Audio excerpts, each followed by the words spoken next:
Good evening, friends. So today I'm going to read this paper. You can see a paper in front of you. Active leg exoskeleton for gait rehabilitation of motor impaired patients. So active leg exoskeleton in acronym you can Alex. You can say Alex. So I'm going to read this paper.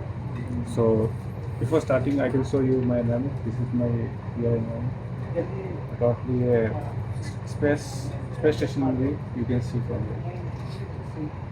So the moon, there's all rotating, and there's our country, India, and other countries you can see. And galaxies are you can see here, stars and galaxy, and plant here, and lot of stuff that are going there. So without wasting time, let's start this paper. You have seen your world environment. Now it's time to read this paper. So, starting the paper, active leg exoskeleton for gait rehabilitation of motor impaired patients. So, all the credits go to Sai K. Banla, Sunil K. Agrawal, and John P. Scholar for presenting this paper on IEEE 10th International Conference. So, let them give the credit. So, I'm going to start reading. Abstract. This paper describes the design and human-machine interface of an active exoskeleton Alex for gait rehabilitation of patients with walking disability. The paper proposes force field controller which can apply suitable forces on the leg to help it move on a desired trajectory. The interaction forces between the subject and the orthosis are designed to be assessed as needed for safe and effective gait training. Simulation and experimental results with the force field controller are presented. Experiments have been performed with healthy subject walking on a treadmill. It was shown that healthy subject could be retrained in 45 minutes with Alex to walk on a treadmill with a significantly altered gait.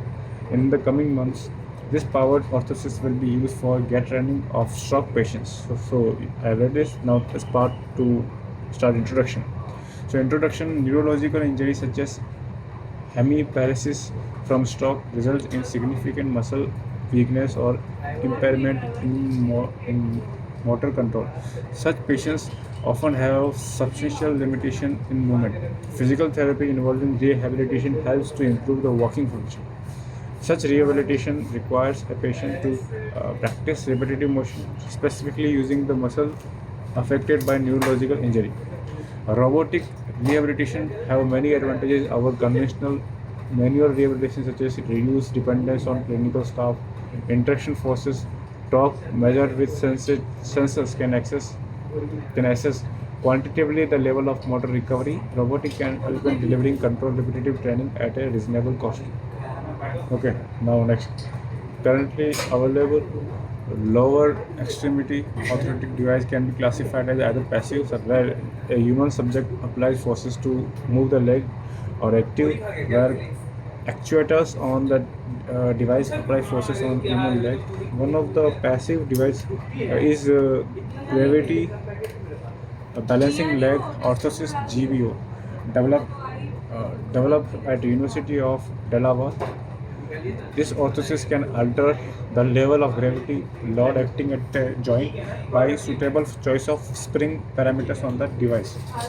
This device was tested on healthy subjects and persons with a stroke to characterize its effects on gait. Now, passive devices cannot supply energy to the leg, hence are limited in their ability compared to active device like PWREX. Is an upper extremity passive gravity balancing device. Locomate is an active powered exoskeleton designed for next. I think designed for patient with spinal cord injury. As patient uses this machine while walking on treadmill, mechanized gait trainer MGT is a single degree of freedom powered machine that drives the leg to move in a prescribed gait pattern. The machine consists of a foot plate connected to a crank and rocker system. The device simulates the phases of a gait, supports the subjects according to their ability, and controls the center of mass in the vertical and horizontal direction. Okay, now 1 second. What I can do, make it.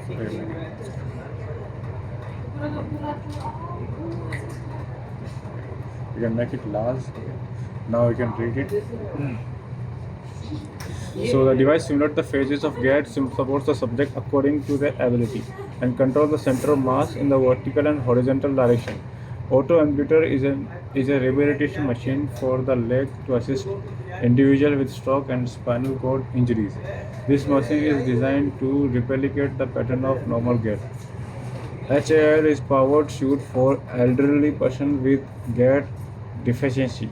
This device takes EMG signal as input and produces appropriate torque to perform the task.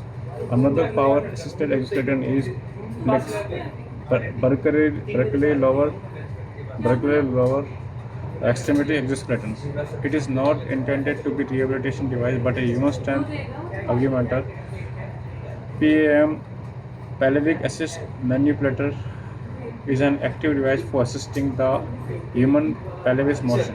There are a variety of active devices that target a specific disability or weakness in a particular joint of the leg. A limiting feature of some of the motorized exoskeleton used for rehabilitation is that they move a subject through a predetermined movement pattern rather than allowing the subject to move under their own control. The failure to allow patients to self-experience and practice appropriate movement patterns prevents favorable changes in the nervous system for relearning. So, this Sai performed extensive experiment on mice and showed that the forced motion along a fixed trajectory may result in learned helplessness. This is suboptimal. Instead, assist as needed is a better approach. Fixed repetitive training might causes habituation of the sensory inputs and result in patients not responding well to variation in these patterns. Hence, the interaction force between human subject and the device plays an important role in training. For effective training, the involvement and participation of a patient in voluntary movement of the affected limb is critical. However, at this time, devices which can apply appropriate forces to the leg during gait rehabilitation are still in infancy. Another lower extremity powered exoskeleton looks has been recently reported. It uses elastic actuator using powder and cables. Alex is shown in figure 1 and gait training setup is shown in figure 2. The subject walks on a treadmill with orthosis on the right leg. The display in front of subject provides visual feedback of the executed gait trajectory. The visual display shows the gait trajectory in real-time training. In addition, the subject's performance can be recorded you can see, during each training session. The trajectory can be either joint angles in joint space or foot coordinates in foot space. This motorized orthosis is architecturally similar to the GBO. A walker with harness on the trunk keeps the subject stably on the treadmill during exercise. This attachment was found to be quite effective in the performance of GBO and LX. A force field controller is used to apply desired force fields on the moving leg. The goal of this controller is to assist or resist the motion of the leg as needed by applying a force field on the foot.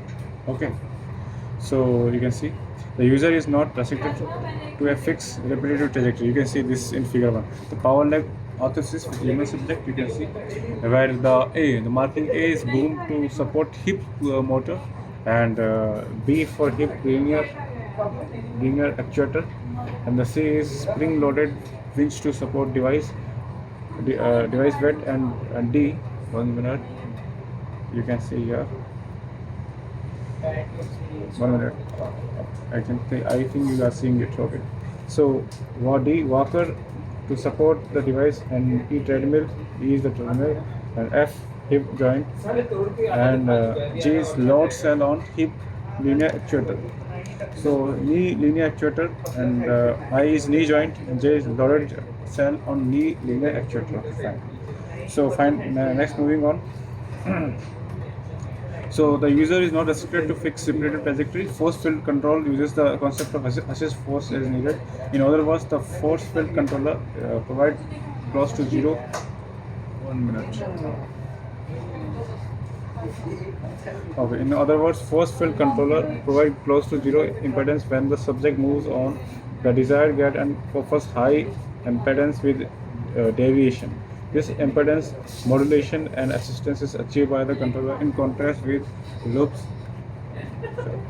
Loops, Alex does not use series elastic actuation or for back drivability of the device.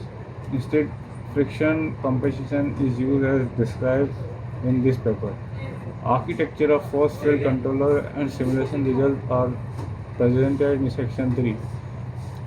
Now, experiments initially performed on dummy leg for safety are briefly mentioned. In section 3b, preliminary experiments conducted using Alex on 6 healthy subjects, and the results are described in detail in section 4. Okay.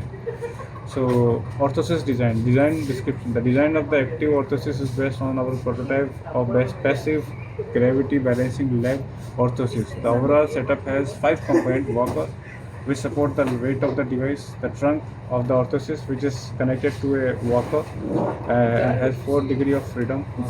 This degree of freedom are vertical and lateral translations and rotation and vertical axis and about an axis. Okay, so you can see here axis perpendicular to sagittal plate. Human trunk is this is figure 2. Gait running on the treadmill. If a facility at the University of Delaware, the subject walks on a treadmill and the active orthotic device is connected to the right leg. The computer display in front of the subject is for visual feedback of his gait trajectory during training. Okay, fine. The perpendicular to sagittal plane. Human trunk is secured to the trunk of the orthosis with the hip press. Thigh segment of the orthosis have 2 degrees of freedoms with respect to trunk of the orthosis, one in sagittal plane and other for abduction and adduction motion. The thigh segment is telescopic and can be adjusted to match the thigh length of the human subject. Shank segment of the orthosis, which has 1 degree of freedom with respect to the thigh segment. Shank segment, like thigh segment, is also telescopic. Foot segment, which is shoe insert, is attached to the shank of the leg with 1 degree freedom ankle joint. The foot segment allows inversion aversion motion to the ankle due to its structural design. All above degree of freedoms were found to be essential for achieving natural walking motion of a subject. The hip joint is the sagittal plane and the knee joint are actuated using linear actuators. Okay, these motors have encoders built into them and which are used to determine the joint angles. All other degree of freedom are passively held with spring. These motors can be generate about 100 Newton meter peak torque at device knee and hip joints. The physical interface between the orthosis and the dummy human leg is through 2 force torque sensors, and one mounted between thigh segment of the orthosis and the leg. Another mounted between shank segment of the orthosis and the leg. The ankle segment described above is used when a human subject is in the device. During initial testing, we use dummy leg, which does not have a foot segment. Safety. As mentioned above, the device is first experimented extensively with a dummy leg, which is similar to an average human leg in a geometry and inertia distribution. One of the safety major feature of the device is a physical stops, which are placed on extreme end of the allowed range of motion of each degree of freedom for hip and knee joints in the sagittal plane, which are actuated and the stops can withstand. So you can see here the maximum torque the actuators can apply. 2 emergency stop switches are wired such that when activated can stop both Alex and the treadmill. You can see power leg orthosis with a dummy leg, a device thigh, dummy leg thigh, and device shank and dummy leg shank. And can stop both Alex and treadmill. One emergency stop switch is accessible to the subject, while other is given to the personnel overseeing the therapy.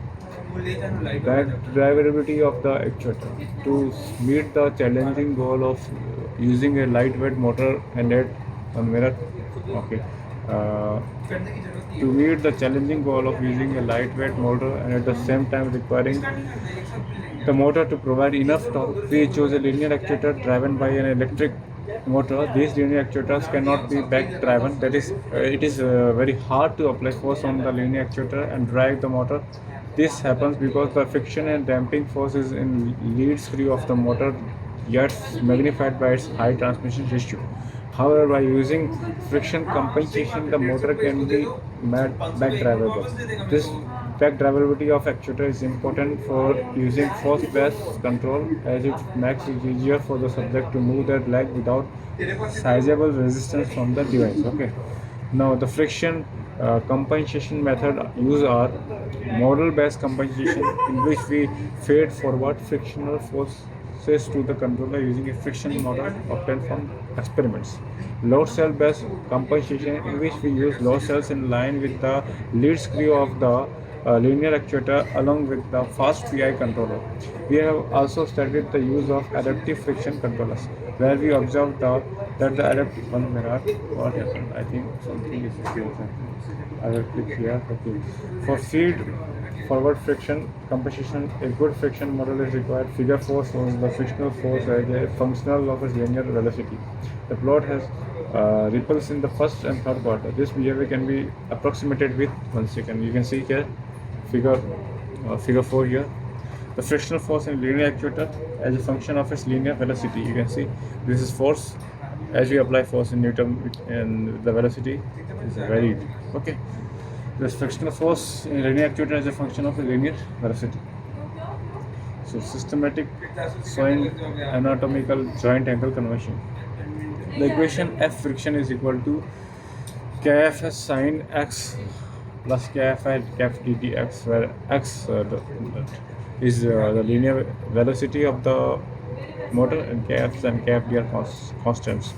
The friction model is only on approximation, and the actual friction has a complicated dependency on the load applied to the motor and on configuration of the device. Some of the problems of motor-based friction compensation can be overcome by using a local cell in series and a fast PI controller with a suitable time constant. Overall, using load cell based friction compensation along with friction model based on compensation get the best performance. Okay. Now force field controller. Okay, the goal of the force field controller is to create a force field around the foot in addition to providing damping to it. This force field is shaped like a virtual wall, okay, along the desired trajectory in the sagittal plane. Figure 6 shows the basic structure of the controller. This controller uses gravity compensation to help the human subject. This assistance can be reduced or completely removed if required. Figure 7 shows typical shape of a virtual wall around a desired trajectory. It also shows the width of the tunnel, that is the distance of the virtual wall. Since the virtual walls are used to guide the foot of the subject, the forces are applied on the foot. Okay, since the virtual walls are used to guide the foot of the subject, the forces are applied on the foot. These forces are a combination of the tangential force Ft and normal force Fn to the desired trajectory and damping force Fd. We designed the controller such that this normal component keeps the foot within the virtual tunnel. Now the tangential force provide the force required to move the foot along the tunnel in a forward direction, and the damping force limits the velocities.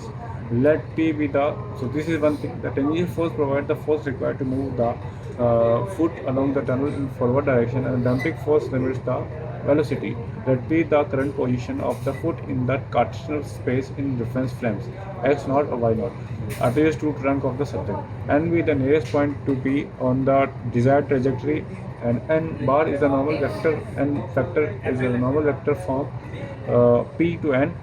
You can see here in the upper diagram, figure number 7, Cartesian plot of a foot in the front referenced frame, origin side or at the hip joint. The solid line in blue is the desired trajectory of the foot, and the dashed lines are virtual walls. Okay, and you can see here lot of things. Okay, so finally, let P be the current position, figure 5 and 7 of the foot on the Cartesian space in the reference frame, x naught and y naught attached to the trunk of the subject, and with the nearest point to P on the desired trajectory, n bar is normal vector from P to n, and T bar is the tangential vector. N belong the desired trajectory in forward direction.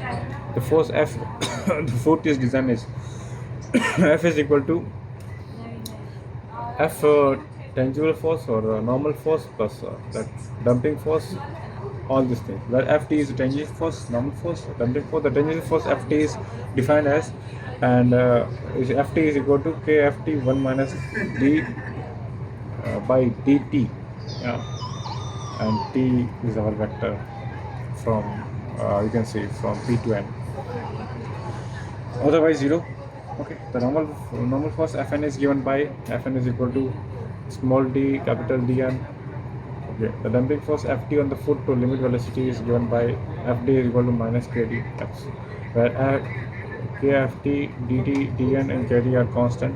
D is the distance between the points P and N, and x is the linear velocity of the foot. The shape of the tunnel is given by equation number 3. Higher the velocity, higher the value of n, steepest are the walls. Also at higher value of n, the width of the tunnels gets closer to dn. You can see figure 8, the plots that here you can see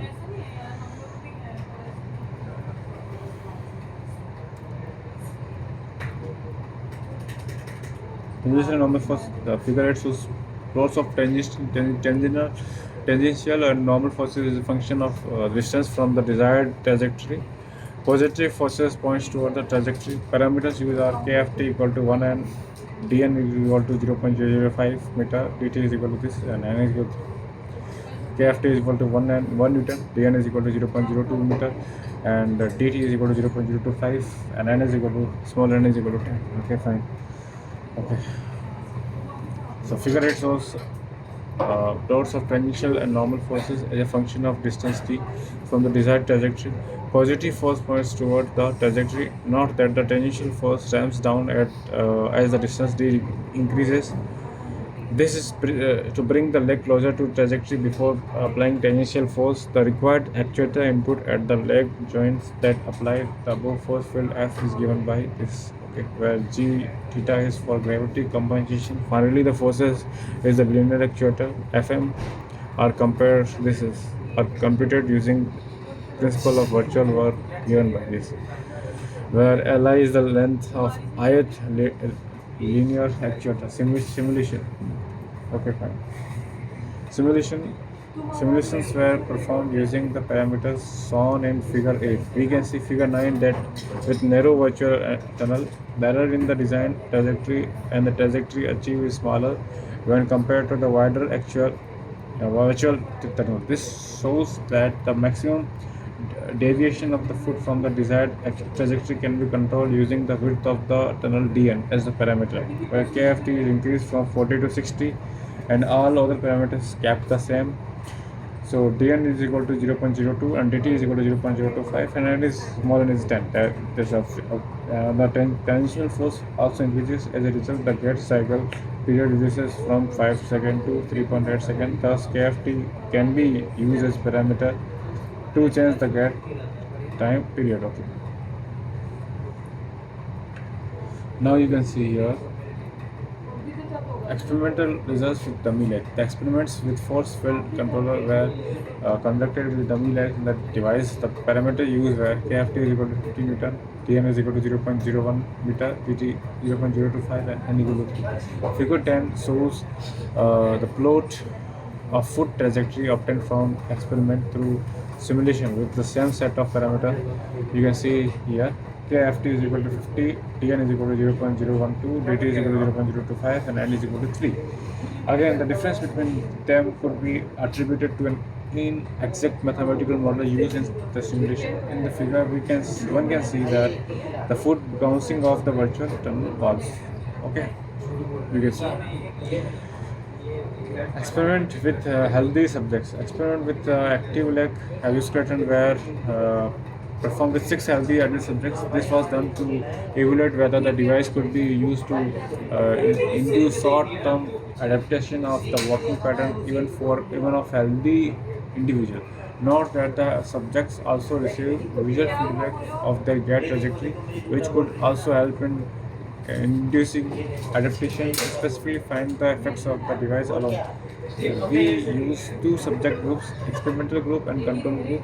A subject in experimental group is trained with both the active assistance, force field controller and the visual feedback. For a subject in the control group, only visual feedback is used.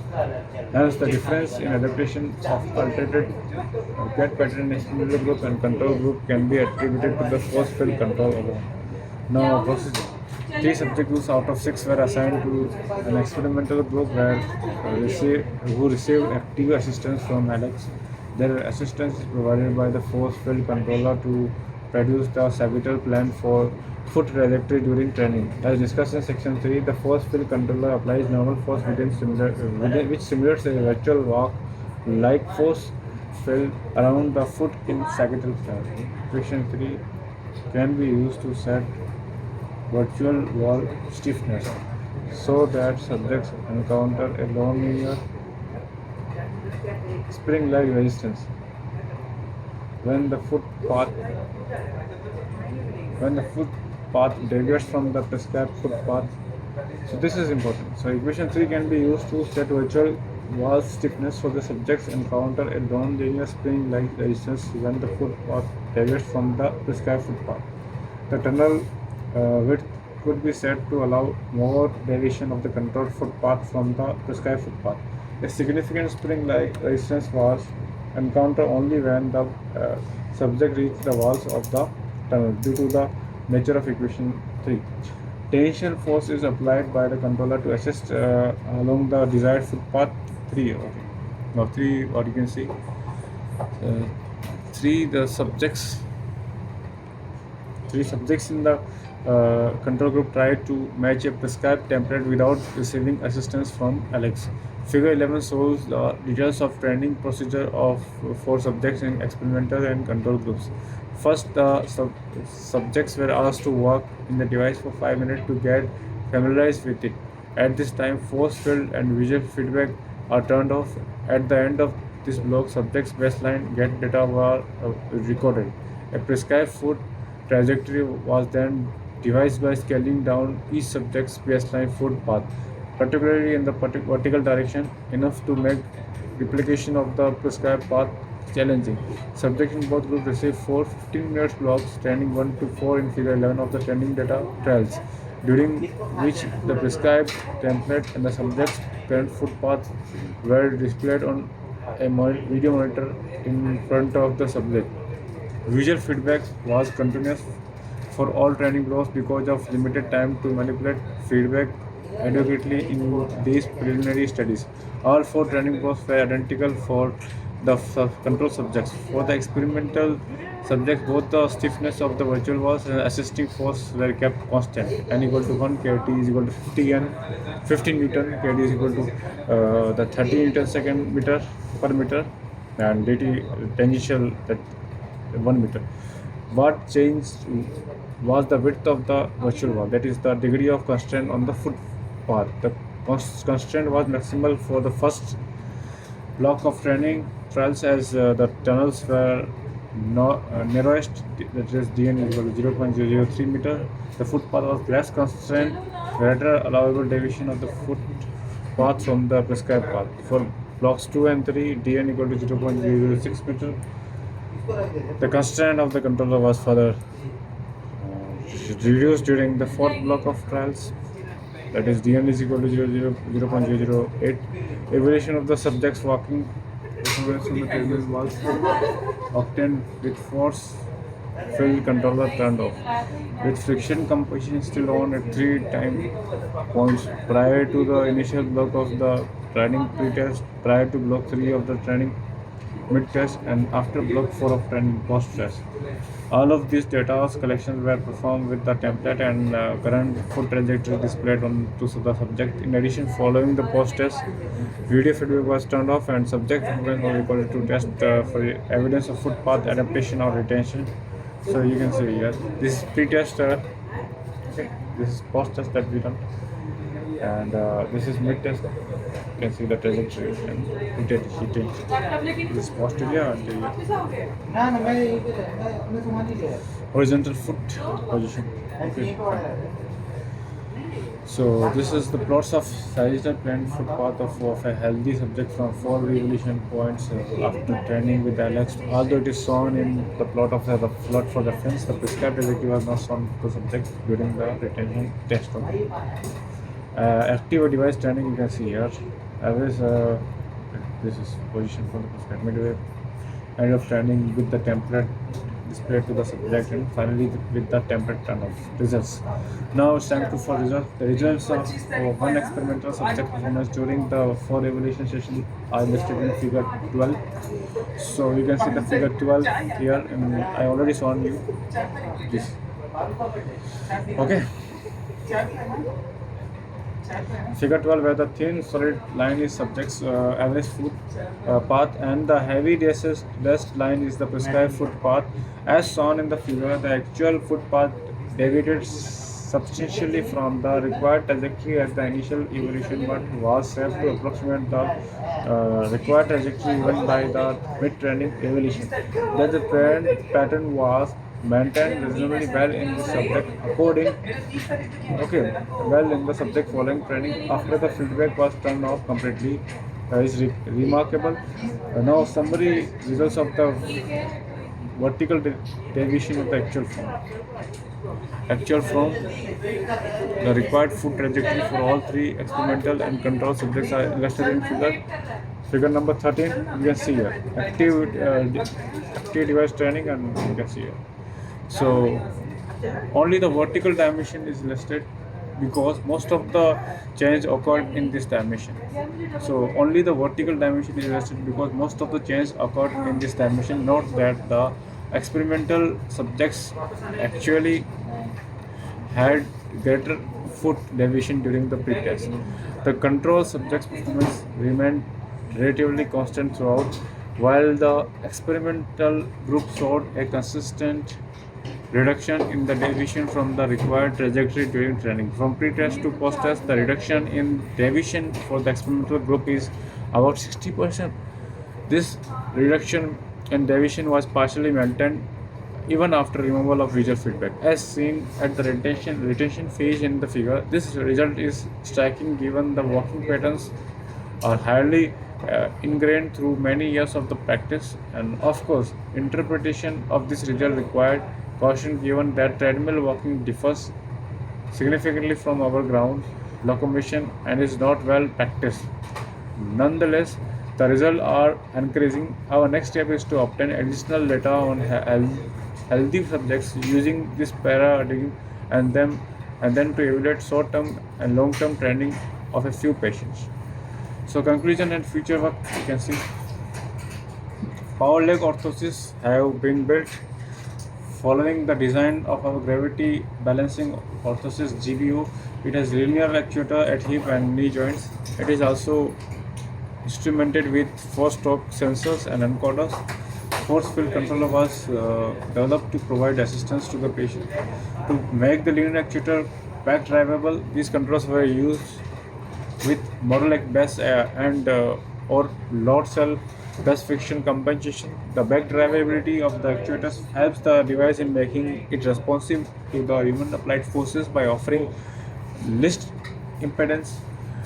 Simulation and experimental results using force field controller were presented. Experiments with dummy leg was done initially and then with 6 healthy subjects. Among the 6 subjects, experimental group showed considerable reduction in gait deviation from the prescribed gait pattern when compared to the control group, which shows that there was more adaptation of walking pattern in experimental group than control group. Okay. In the near future, we will use the force field controller in gait rehabilitation of stroke patient. Okay. Now acknowledgement, you can see we have gratefully acknowledged the support of NIH grant basis and help of Alexander Kulpe, Vivek Swaga, Vijay Krishnamurthy, and we lead push. And now we see the references. All the references you can see. Okay, now paper is ended now. Now it's time to summarize it and ठीक है, मैं कैसे लिया. Now I will press F11. First what I will do, download this paper for future reading, for future. Where is that? 1 minute.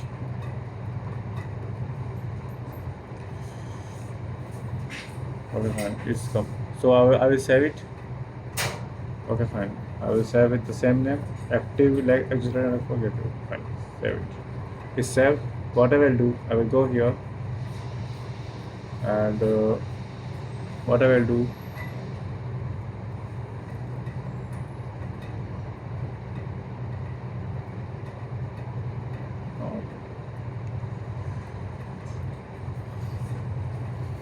for loading a notebook, create notebook. For this I will create another notebook and just upload this source from my local storage, and this is the source. Okay, press enter. Okay, it's uploading. What I will do, I will just write that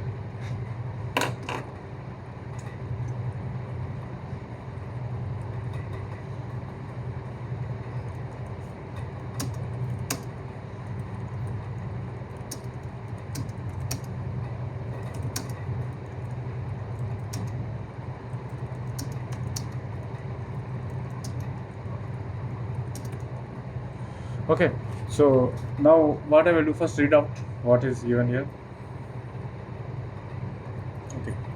Okay, active leg exoskeleton design and gait rehabilitation, force field control. The paper provided details the development and testing of the active leg exoskeleton (ALEX), a motorized device designed to assist individual with gait impairment during rehabilitation. Unlike earlier robotic system that force users through fixed motions, ALEX utilizes a force field controller to implement an assist as needed approach, providing guidance only when a patient deviates from the correct path. The hardware includes linear actuator at hip and knee joints, which are made responsive through advanced friction compensation techniques.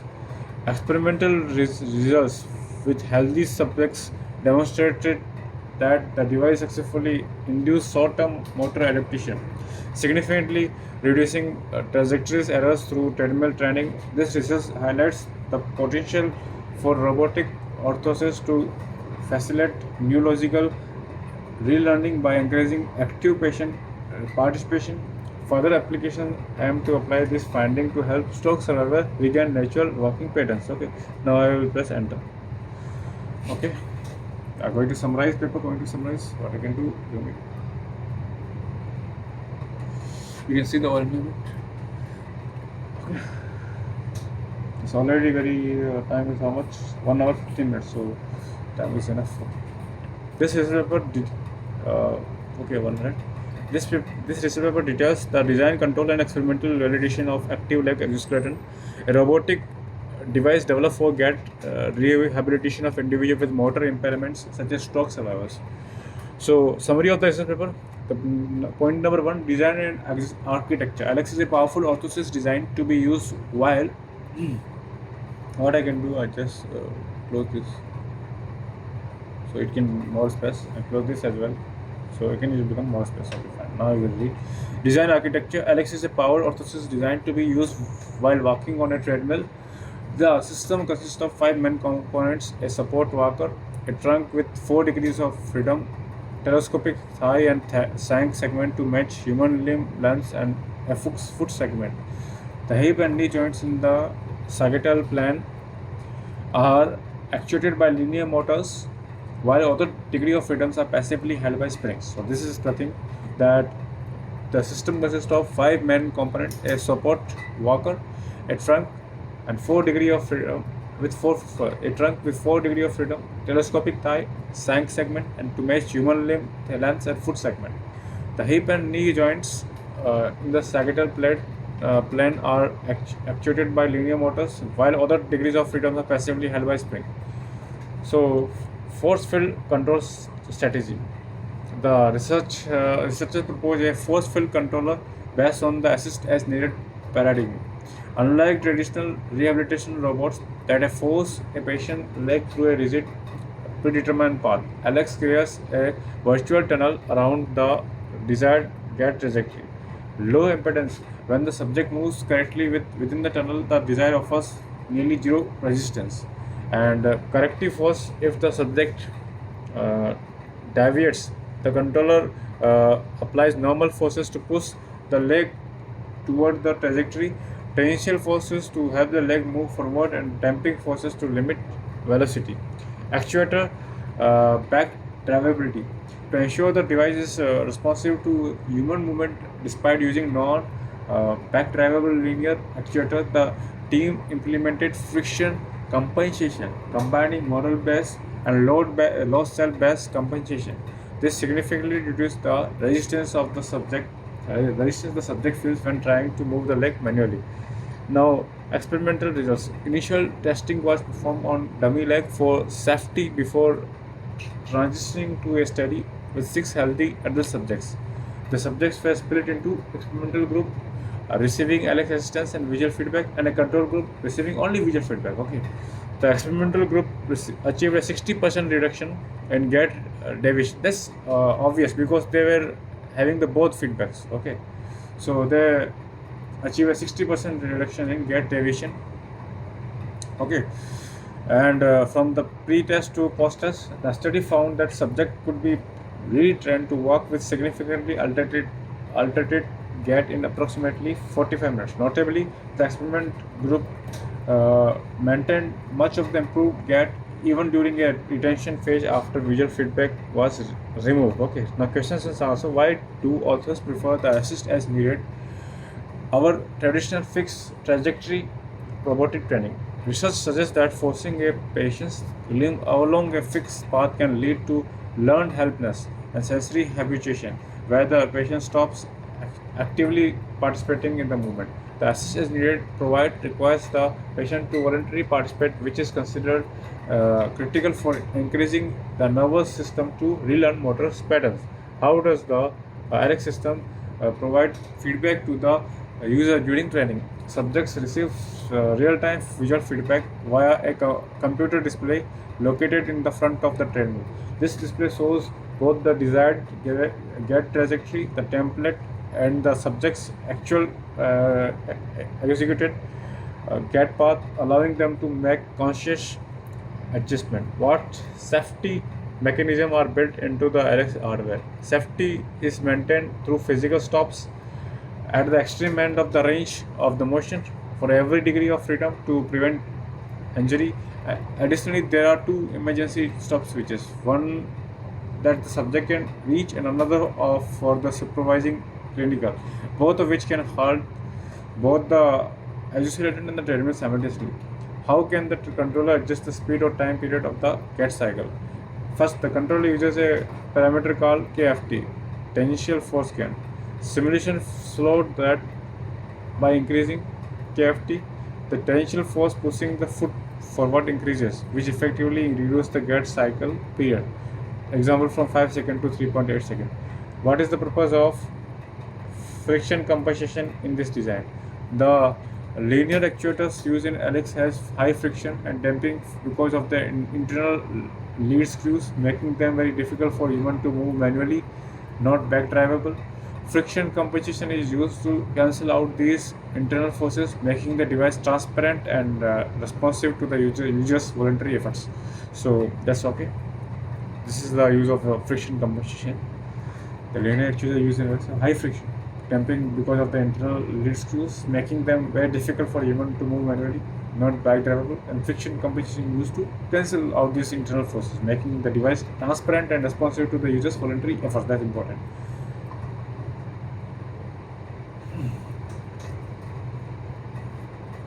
Okay, now I think it's now over.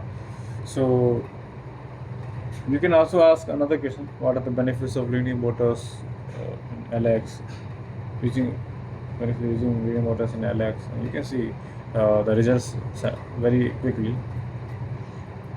You can see the primary benefit of linear motors is achieving lightweight design, still providing sufficient torque for gait rehabilitation, high torque output. You can see integrated position sensing, effective force application.